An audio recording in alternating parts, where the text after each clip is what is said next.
Welcome to the Pot.Live Insider. I am your host, Luke Rowan, and I will be your guide as we dig in together and learn about what's going on in the cannabis industry. We are going to have some fun here as we learn about the business of cannabis, the science, the culture, where it has come from, and where it's going. I'm going to wade out into the waters and scoop up bucketfuls of information and bring it back here to break it down with you and take you along with me as I learn.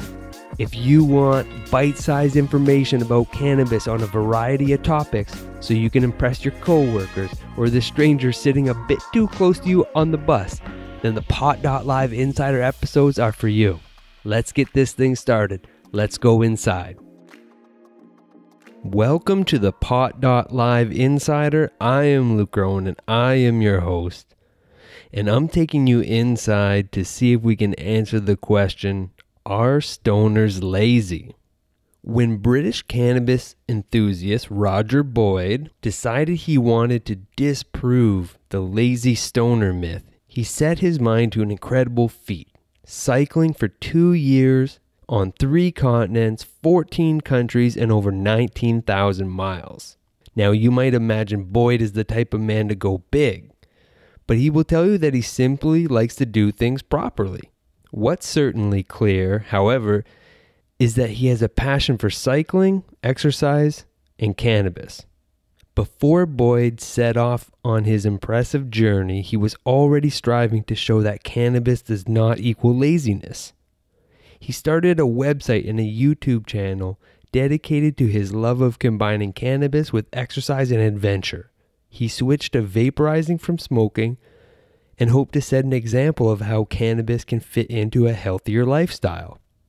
In 2015, he set out on his biggest adventure, beginning in his home country of England and ending in Australia 2 years later. In that time, he would cycle through England, France, Spain, Italy, Slovenia, Croatia, Serbia, Macedonia, Greece, India, Nepal, New Zealand, and Australia, all while vaping cannabis every 20 miles or about 1 to 2 hours. This is what Boyd had to say about his experience cycling stoned abroad and what his plans are for the future.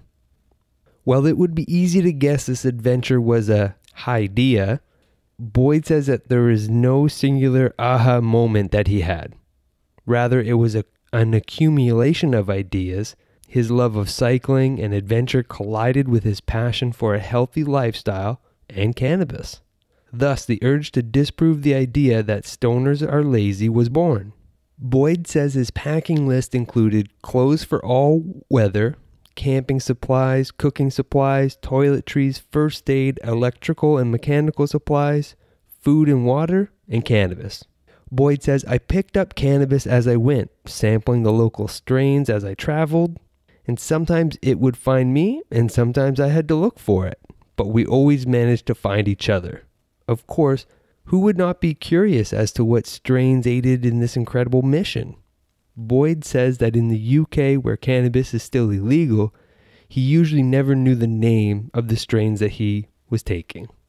It's only recently that suppliers seem to be upping their game and labeling what they sell. For the other 19 years, I've been an illegal cannabis consumer in the UK. You ask just for an amount, not a strain name. As such, much of what he consumed during his journey will remain a mystery.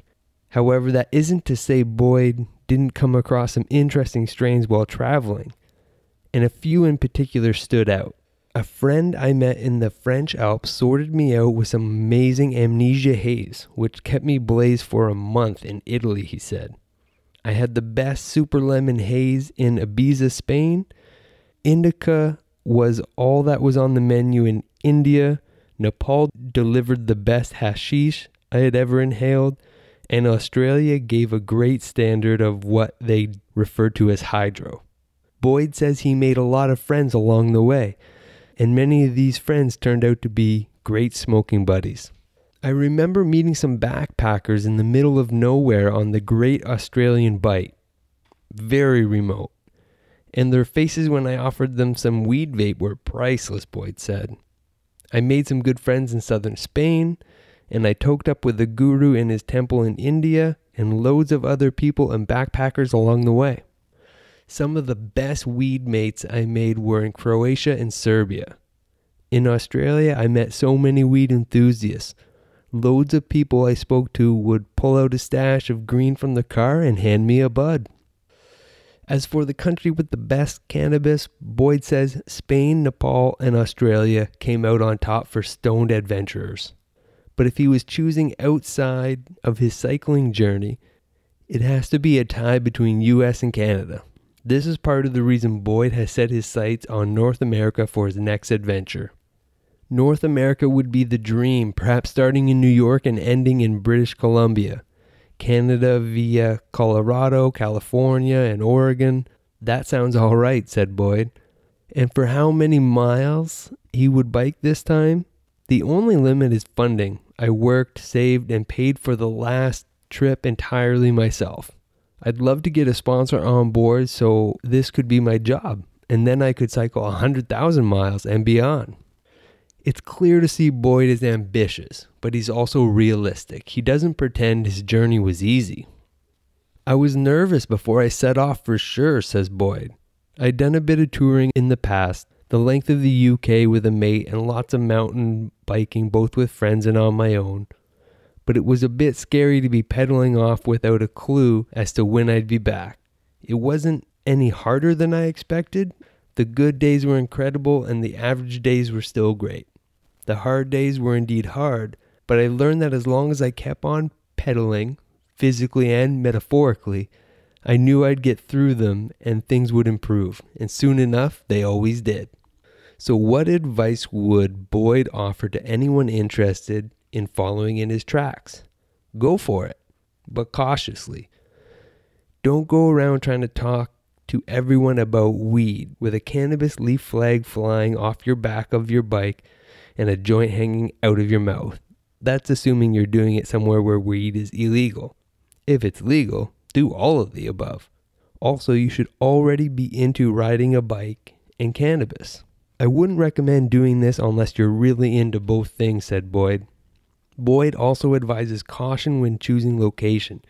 He says that although he would love to travel to the Middle East and Central Asia, he understood the drug laws are much stricter and more serious, and wisely, he wasn't willing to take the risk. For now, Boyd is settled back in Bristol, England, and while he says it was hard in the beginning to be stationary again, he sees the adventure of both life on the road and life in one place. Still, he finds himself dreaming of packing up and heading back out for another adventure.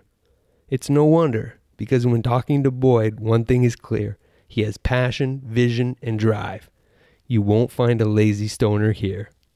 I chose to do this because I love cannabis, adventure, and exercise, and I wanted to spend a couple years doing all three every day. What an incredible guy to make that journey and certainly prove the point that cannabis doesn't make you lazy. This article was harvested from thepot.com. The link will be in the show notes so you can dig in further. Thank you for joining me on the Pot.Live Insider.